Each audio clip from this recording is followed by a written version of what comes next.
Hello students, today we'll discuss summation of infinite series using binomial theorem. So the topic is summation of infinite series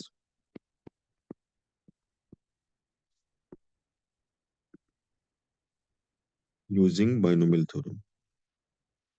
बहुत सारे ऐसे आपको summation के question मिलेंगे जो देखकर तो ऐसा लगेगा कि सीक्वेंस एंड सीरीज का जो जनरल टर्म से हम लोग जो समेशन करते हैं उस टाइप का क्वेश्चन है, बट एक्चुअली ये बाइनोमियल थ्योरम से सॉल्व होते हैं।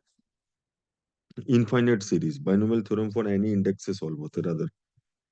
तो पहले मैं आपको ये बताऊं, यूजिंग बाइनोमियल थ्योरम जो मैंने लिखा है ब्रैकेट में मैं एनी इंडेक्स लिख दे रहा हूँ। अगर आप 1 + x का पावर n वाला एक्सपेंशन याद रखें, वहां where n was any index, n was any index, तो आपको याद होगा ये इनफाइनाइट सीरीज थी और इसका एक्सपेंशन ये हमने प्रूफ करा था। n into n minus one n minus two,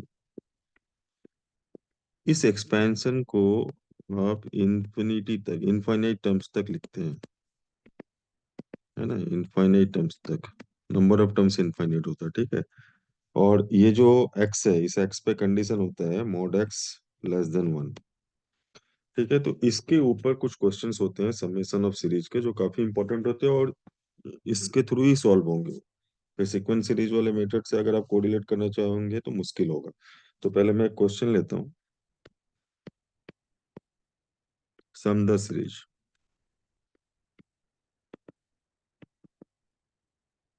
1 + 1/3 + 1 × 3 divided by 3 × 6 में आपको आइडिया भी दूंगा कि कैसे कोरिलेट करना है बाइनोमियल से, कैसे आप आइडेंटिफाई करेंगे एनी इंडेक्स के एक्सपेंशन से।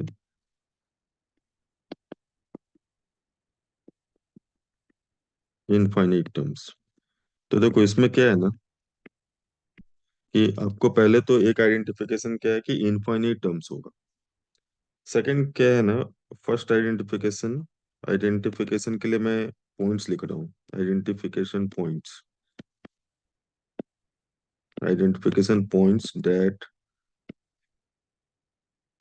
it is related to, it is related to binomial expansion, it is related to binomial expansion of any index, binomial expansion of any index n, any index n। तो first point क्या है ना, number of terms, number of terms क्या होंगे, infinite. अगर ऐसा series आप देख लो जिसमें नंबर ऑफ टर्म्स इनफाइनाइट है, तो आप समझ जाना कि हो सकता है कि एनी इंडेक्स वाले से ये रिलेटेड हो, ठीक है। सेकंड पॉइंट क्या है, सेकंड पॉइंट ये है, ये जो आपको फर्स्ट टर्म है ना, mostly, mostly the first term, mostly the first term will be one, generally in general questions में, क्योंकि आप देख रहे हो ना इसके एक्सपेंशन में वन फर्स्ट टर्म है। And third one, it will not be, it will not be related to GP और एजीपी, क्योंकि इनफाइनाइट तो जीपी में भी होता है, लेकिन अगर आप गौर से देखो तो सेकंड टर्म और थर्ड टर्म से हमें समझ में आ जाएगा कि थर्ड टर्म जो है ना 3/6 मल्टीप्लाई हो रहा है सेकंड टर्म। फिर फोर्थ टर्म को देखोगे तो 5/9 मल्टीप्लाई हो रहा है, तो ये जीपी में भी नहीं है और एजीपी में भी नहीं है। तो जब आपको ये सारे चीज कंफर्म हो गया कि फर्स्ट टर्म आपका वन दिख रहा है, इनफाइनाइट टर्म्स हैं और जीपी में भी नहीं है, तो आप समझ सकते हो कि हो सकता है, ज्यादा चांस है ये binomial expansion of any index n वाला क्वेश्चन हो। तो अभी इसमें क्या करना है, बहुत सिंपल सा रूल है, आपको बस इसको इससे कंपेयर करना है। ये जो एक्सपेंशन है ना, इससे बस आपको कंपेयर करना है।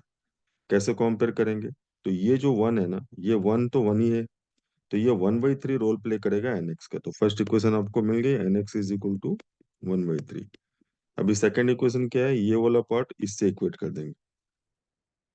तो n into n minus one divided by two x square is equal to 1 × 3/3 × 6, ये है सेकंड।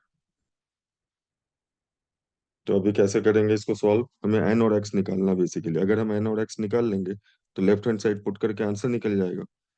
तो nx1/3, अभी ये एक्स स्क्वायर जो है ना, इसको दोनों के साथ आप अटैच कर दो, तो nx फिर nx - x /2 is equal to 1/6। ठीक है, तो अभी ये 2 से 6 कैंसिल होगा, 3। अब nx को पुट कर दो, तो 1/3 1/3 - x इज इक्वल टू 1/3। तो ये कैंसिल हो गया, तो 1/3 - x is equal to 1। That implies x is equal to 1/3 - 1। तो x इज इक्वल टू -2/3। ठीक है, तो x की वैल्यू -2/3 आ गई। अब n की वैल्यू, तो n into x is equal to 1/3।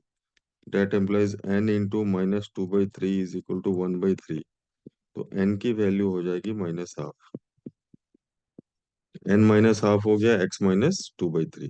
तो अब हमारा आंसर रेडी है। इसका सम जो है, अगर हमने राइट हैंड साइड को कंपेयर करा है इसके साथ, तो इसका सम 1 + x का पावर n हो जाएगा, where n is equal to -½ and x is equal to -2/3। तो ये आ जाएगा आपका 1 - 2/3 का पावर -½ तो 1/3 रेज़ टू पावर -½ तो 1/3 रेज़ टू पावर -½ क्या हो जाएगा? ये हो जाएगा 1/1/3 पावर ½ सो 1/√1/3। तो आंसर इज √3, यही आंसर है इसका। तो एक बार मैं फिर से रिकैप करूं आपको। आपको ये जो सीरीज है उसको कंपेयर करना है इसके राइट हैंड साइड से, 1 + x का पावर है एनी इंडेक्स वाले से। तो 1 तो 1 है दोनों में, nx 1/3 हो जाएगा फर्स्ट इक्वेशन, और सेकंड वाला 1 × 3/3 × 6। इस एक्स स्क्वायर को आप n और n - 1 दोनों से मल्टीप्लाई करके x और n निकाल लेंगे, क्योंकि आप nx पुट कर सकते हो 1/3, and once you get x and n तो आप इसमें पुट कर देंगे, तो आपका आंसर हो गया √3। एक और क्वेश्चन लेते हैं, सेकंड क्वेश्चन। उसमें भी आपको उसी टाइप का आइडेंटिफिकेशन करना होगा जैसा मैंने अभी बताया। तो question number 2, find the sum. Find the sum. Question है 1 - 1/8 + 1/8 × 3/16। तीन टर्म दिए हुए हैं और फिर ये इनफाइनाइट टर्म्स तक है, इनफाइनाइट टर्म्स। तो अभी आपको फिर से वही करना है, 1 + x का पावर n का एक्सपेंशन लिखेंगे हम, 1 + nx + n × n-1 factorial two x square n × n-1 n-2 factorial 3x³ ऐसा जाएगा ये इनफाइनाइट टर्म्स, इनफाइनाइट टर्म्स। फिर हम जब कंपेयर करेंगे, तो अभी यहाँ पे देखो ये 1 1 तो सेम है, तो nx की वैल्यू क्या हो जाएगी? -1/8। ये first equation, nx equal to -1/8। And second equation क्या होगा? n into n-1 divided by factorial 2, this is equal to 1/8 × 3/16। ये सेकेंड इक्वेशन। तो फिर हमें पता है nx अगर 1 -1/8 है, अच्छा यहाँ पे एक्स स्क्वायर छूट रहा है, तो फिर ये एक्स स्क्वायर को हम वैसे ही करेंगे, nx - x फैक्टोरियल 2 2 हो जाएगा, ये 1/8 × 3/16। अभी nx को हम -1/8 पुट कर देंगे, तो -1/8 -1/8 - x डिवाइडेड बाय 2 1/8 × 3/16। तो ये 1/8 1/8 कैंसिल हो गया, तो अभी 1/8 + x इज इक्वल टू 3/8। 2 से ये 16 कैंसिल होकर 8 आ जाएगा, तो x is equal to 2/8। That implies x is equal to 1/4, है ना?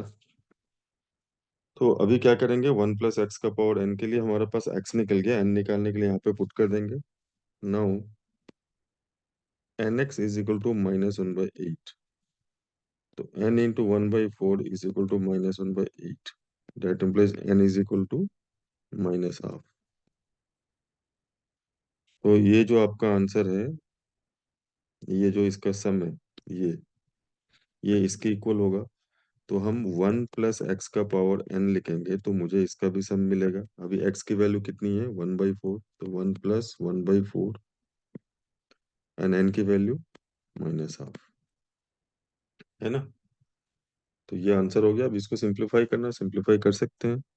ये हो जाएगा 5/4 का पावर -12, तो 1/√5/4, तो 2 ऊपर चला जाएगा, √5 नीचे, 2/√5, ये आंसर हो जाएगा। तो आई होप कि आप ये समेशन समझ रहे होंगे कि इनफाइनाइट टर्म्स तक है, लेकिन एपीजीपी से रिलेटेड नहीं है, एजीपी से भी रिलेटेड नहीं है। फर्स्ट टर्म कॉमन है 1 1, तो हम इसको कंपेयर करते हैं binomial expansion of any index n से, है ना। और सेकंड टर्म और थर्ड टर्म को कंपेयर करने से हमारा एक्स और एन निकल जाता है। तो फिर हमारा फाइनल आंसर 1 + x का पावर n होता है, क्योंकि ये एक्सपेंशन उसी का हमने यूज करा है। तो आई होप कि आपको यह समझ में आ गया होगा। आप इसको अच्छे से रिवाइज करो, और जब भी क्वेश्चन इस टाइप का है तो कोरिलेट करो। Thank you.